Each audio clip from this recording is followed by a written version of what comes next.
Let me set the scene. The year is 1998, and the Euro is created.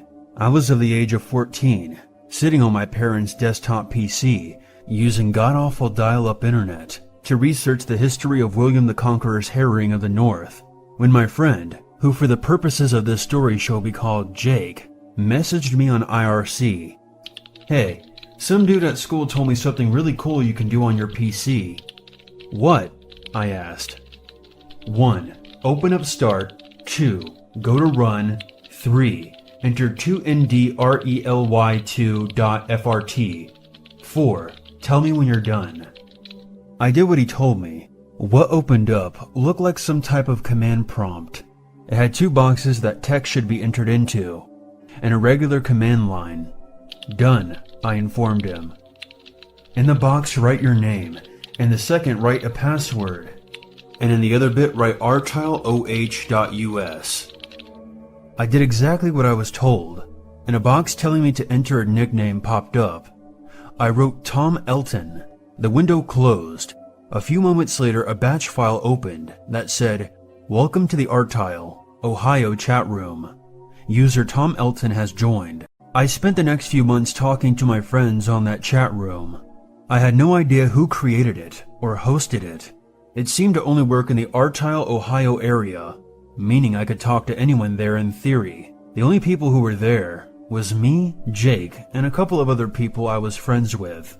Someone from the preparatory school across town, and once, somebody who claimed to work for the insurance company's tech support, who left after the only response he got was, "What school you at?"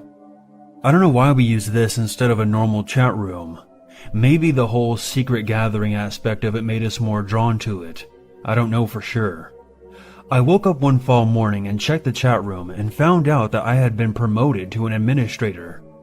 I had no idea who did it, but I got to brag to my friends for the next few days and change what people were typing to make them look dumb.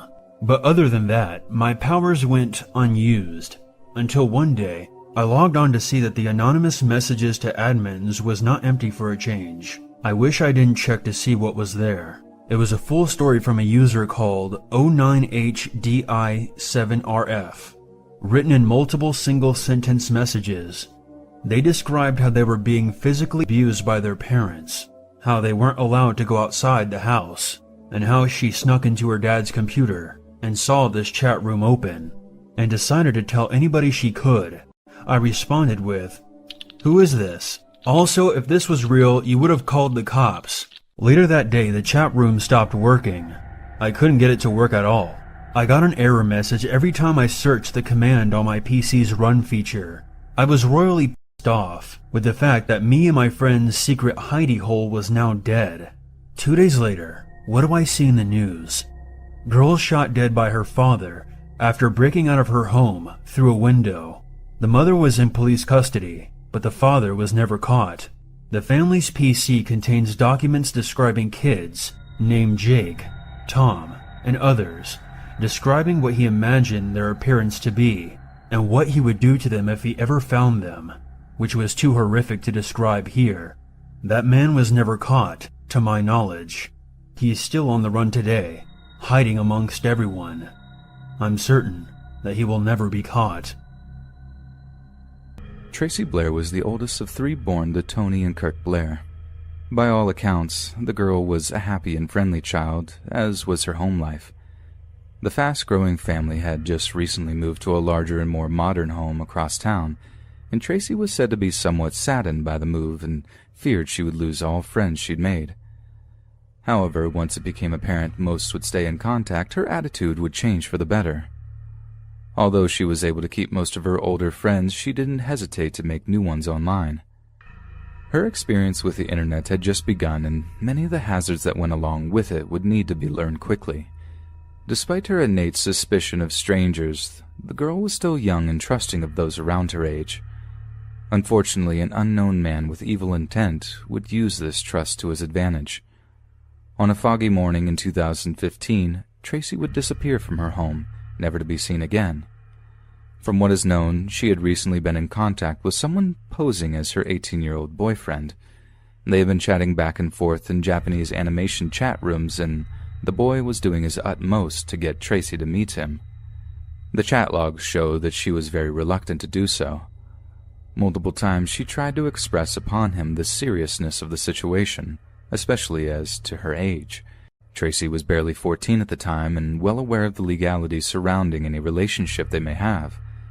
The young girl seemed to be more interested in making friends rather than anything more intimate, but he didn't appear to be catching on to her signals. By November, his many months of badgering had finally paid off. Tracy agreed to meet with him early that morning prior to leaving for school. She believed her parents would be none the wiser, and she turned out to be right. The young girl obviously had no idea what laid ahead of her. Everything she held dear, except her cell phone, was left behind, so any talk of her running away could be discounted. Thousands of hours of police work have gone into the investigation, and despite having a long trail of chat logs between her and the unknown boy, the computer forensics team are still no closer to tracing his name or location. The team doubts many 18-year-olds would have the extensive computer knowledge this individual appears to have, and are going with the assumption it was an older male. This theory is supported by a similar case in which an unknown middle-aged man had been posing as a teenage male. This man had also convinced another teenage girl to meet with him. On the day of the meet, he had attempted to abduct the girl, but a family picnicking nearby heard the girl's screams and drove the man away. The man was able to escape and is still at large as of the time of this writing. The similarities between the two cases have convinced authorities that Tracy was likely the victim of this same perpetrator. How many other young females have fallen for this ruse is unknown. However, what can be almost positive of is that he, or those like him, may be online attempting to gain the trust of another child this very minute. So I please ask all of you to educate your children on the dangers of the web and monitor their contact online. They also want it to be known that they are still working diligently on Tracy's case and hope she will be found safe very soon. In the meantime, the safety of your own children should be foremost in your mind. If you have any information about Tracy's disappearance, detectives ask you to contact your local law enforcement officials.